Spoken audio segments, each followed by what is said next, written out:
Hi, and welcome to my video for um, observation summary paper number 3 on language and literacy.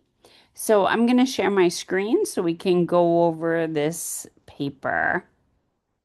Here we go. Let me just close this tab. Okay, so here is observation number 3 on language and literacy. So as with the other two observation summaries, there are three sections: an introduction, the observation summary, and the conclusion. So you start by, in the introduction, by introducing your teen. Share the adolescent's first name. Remember, it's the same adolescent you've been observing. So share their first name or their pseudonym, their initials, the name that you've given them, how old they are, what grade they're in. Describe their appearance, what they look like, their hair, their skin, maybe their hairstyle's changed, facial features, body type, their height, the clothing they're wearing. Some of these elements are going to stay the same. Some of them are going to be different. Maybe they're, wearing different clothing. Maybe their hairstyles changed.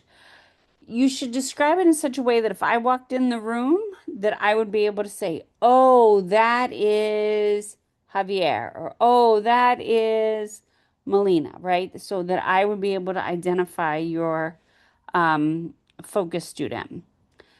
Then you're going to describe the setting, and this is probably going to be very similar to what you have in other observation summary papers, so you can copy it. Where did the observation take place? Probably the same classroom. The grade level and subject, it's probably the same. But the lesson that's happening during the observation, that's going to be different, right? Same theme or same topic, but it might be a different specific um, element. And so you're going to want to talk about what the student was doing during this class, and specifically the type of literacy task.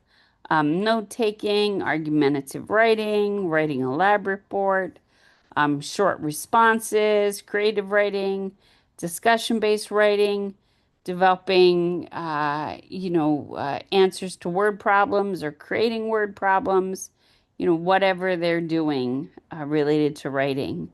How long is the class and writing assignment? Approximately. What's happening in the classroom during your observation, how the furniture, the materials, the equipment are arranged in the space, and where they are, what materials there, how they're arranged, where they are, how they're positioned, where the student sits and works in the space, and who else was present, how many children, how many adults. You don't have to get into specifics, but there were eight, girls and 15 boys, right? That changes the dynamics. Or there were, 18 girls and seven boys. That changes the dynamics.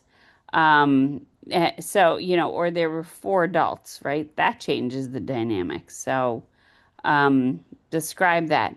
Then you're going to talk about the teens' actions, interactions, and reactions in their environment with others, um, to their environment and with others. Provide as many details as possible. Use rich, vivid, detailed, objective, non-judgmental language when you're sharing your observation so that the reader can picture what you saw. Then you're going to respond to the following prompts and make sure you include references to EDS 201 sources where you can. So, maybe this is the student doing a read aloud or reading poetry or reading music or engaged in a reading process, reading a chapter, answering questions about a chapter. And that's a literacy process. So you can talk about that also. How does the student begin the writing task or literacy task? How does the student draft or revise or edit during the lesson? Whether it be their speech, their writing, their literacy, what they're reading or what they're writing. And how does the student respond or use feedback? Do they use rubrics? Do they use models? Do they listen to what the teacher says and erase and change? Or do they just keep moving forward? Then describe the student's language use and expression. Again, we read some articles in language and literacy about specifically about adolescent language use. Excuse me, language use and expression. So cite sources from EDS 201. When you talk about the student's use of language, do they code switch? And what is code switching? Code switching is when you speak one way in one situation and a different way in another situation. For example, when you are sitting in class and the principal walks in, you talk one way. Yes, ma'am. No, ma'am. Um, no, thank you. Right? But when you're talking to your friends at the lunch table or at the basketball court or during recess or when everybody's hanging out outside after lunch, you talk a different way, like, hey, what's happening?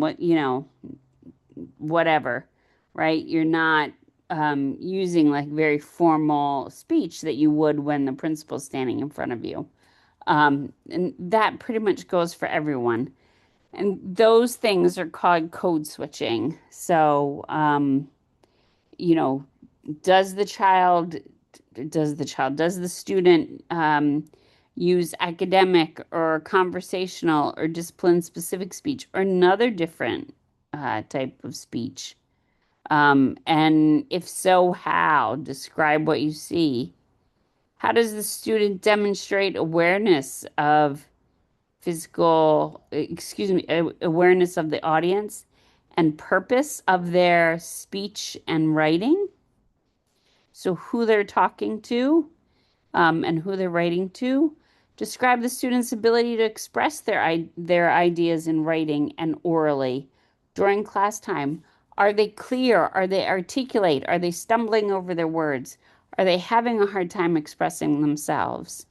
How does the student use texts, notes, or other resources? Is there a graphic organizer that the teacher gives out to scaffold work? Every module I give a note-taking form.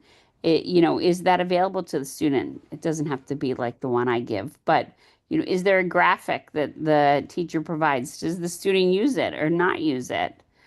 Or do they make their own, right?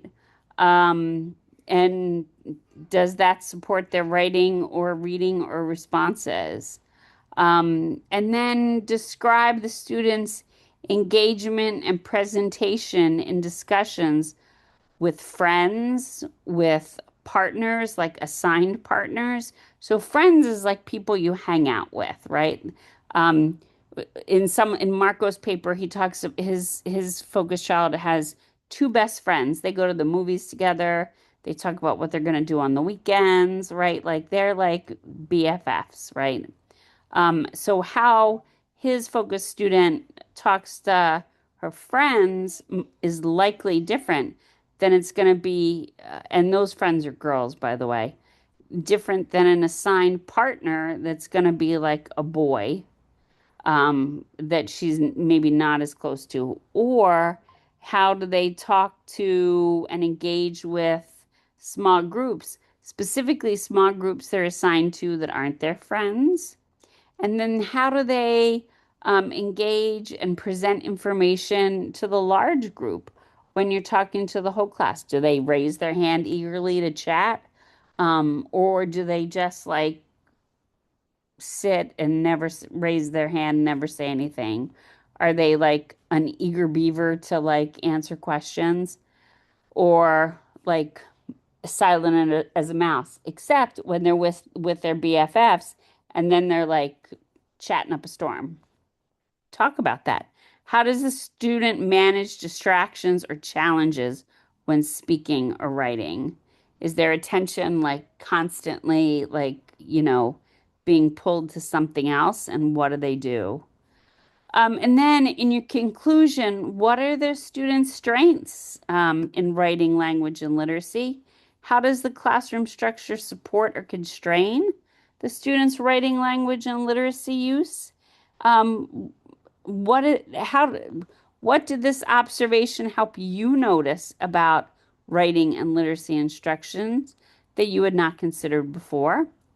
And what are two learning and literacy strategies from EDS 201? We talked about that in adolescent learning and in adolescent literacy and language that you observe the teacher use with the student. How were those strategies implemented?